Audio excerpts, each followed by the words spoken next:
Hi there, this is Claudia, the artsy boomer, where it is never too late to create. My goal in this painting was to create a heart on a background of black. So I'm just spreading the black right now.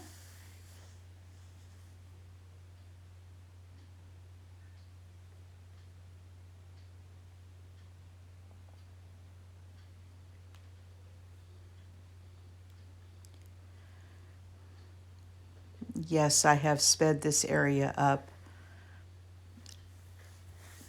because there's nothing that exciting to be watching except putting the black down.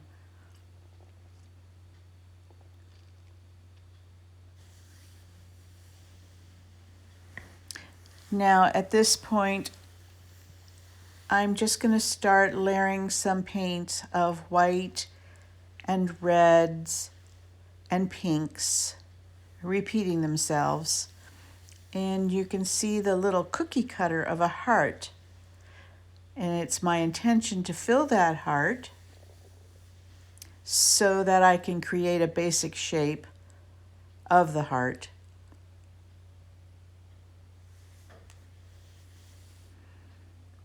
And here we go.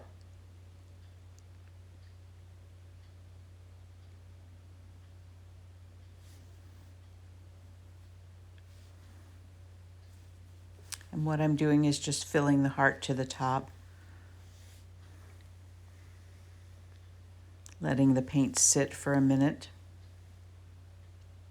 and releasing the heart from the paint. I apologize, I have an overhead skylight that I did not realize would throw so much glare onto the shiny paint. And I'm just going to move the paint around. As you can see, the heart shape pretty quickly disappeared. And I actually spent a lot of time trying to do things with the painting to refresh it and create it with a heart shape.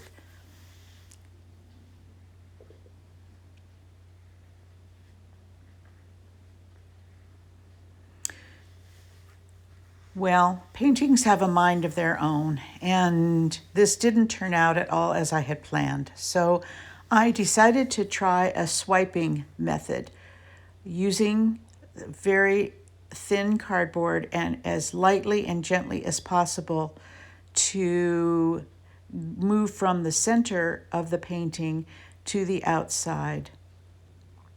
It moves the paint, it can create some interesting cells, and it shapes and morphs into something completely different. So when you are creating something, I am finding it's best to have a complete free mind without being married to the outcome of anything, but to go with the flow, feel the painting, work with it instead of it working with you. And there's the swipe. Now, there's still a little bit more to do, and I decided at this point to bring in my spinner. All of these are great experiments.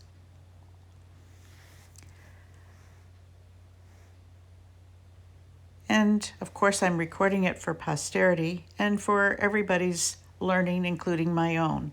So here's the spinner, and I'm giving it a few really good twists. I'm not showing you all of it because it's rather repetitive.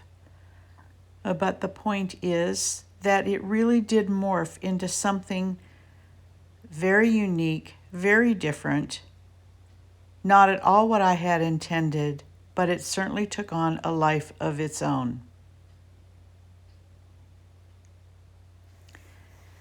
Unfortunately, that glare is hindering you seeing it, but I'm going to bring you in for a close-up.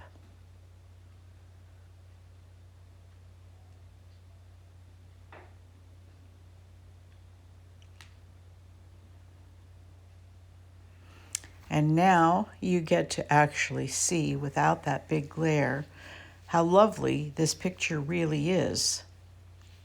It created some very interesting cells and some very interesting webbing, if you can see very closely there. Those little black lines have created an interesting webbing. And again, unless you use these techniques, there's just no way to recreate these looks. And there are no two pictures that will ever be the same. Oh, that's just so lovely right there in the center. It truly looks like an orchid leaf at this point. Thank you so much for joining me, and I'll see you the next time.